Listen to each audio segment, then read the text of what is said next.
Hey YouTubers, I've got a situation here that I thought might be good to try out some bushcrafting skills here at the house. Me and my wife were out mowing, opened up my building, and a chipmunk ran in. Got back in here in all my junk and I can't find it now.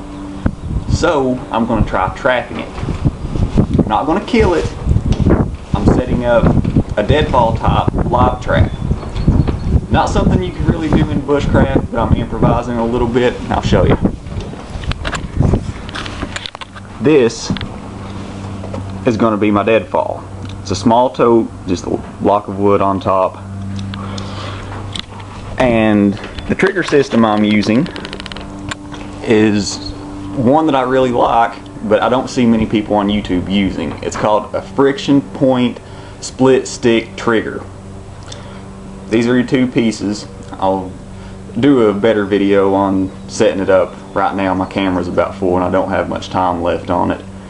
So I'm going to set this up. I'll give you a little hint of, or a little show and tell kind of what I'm doing with it. And then we'll leave it alone, come back later, see what we got. I'll set it up. Okay, so here it is set up. I'll get down here and give you a little bit better look at it. You can kind of see how it's set up here. I took a little creative liberty with this one, and I've set a piece of wire onto the trigger system with peanut butter on the end of it because I want the trigger point to be farther back. I don't want it to be up here because if the chipmunk is out on this side of it, then the trap's going to fall on it. So I want it back farther in so that the tote will actually fall around the chipmunk instead of on it. Now the wire, you wouldn't normally use that.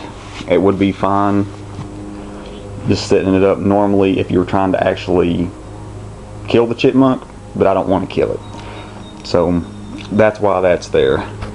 And we'll come back later and see what we got. I'll talk to you then.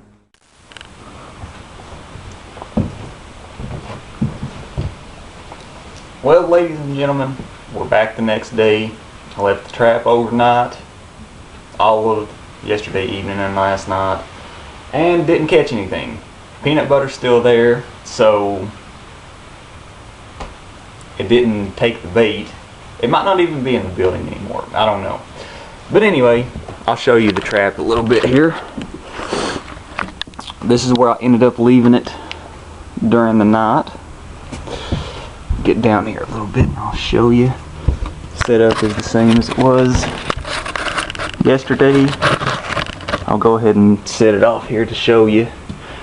What happens in this situation is it would come in, get to nibbling around on this right here just a little bit, knocks the friction off the stick, and there you go, trap is sprung. So I'll get everything out here, show you a little bit of how it was set up and how it would be set up normally. In this case, I just had some wire wrapped around it with the peanut butter on it. I can just slide that off here, set it to the side for a minute. Now, in a normal setup, you would put your bait on the end of this stick.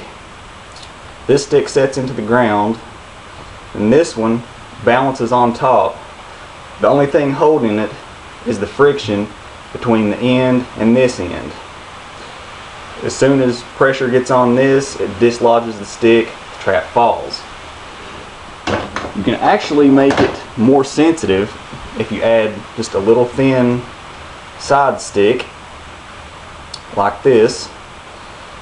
You add it into your trap setup and put your bait on one of these sides, and that actually makes it even easier to dislodge the top stick, which lets your trap fall. I haven't seen any videos yet with that trigger system. I actually learned about it on an awesome website called wildwoodsurvival.com.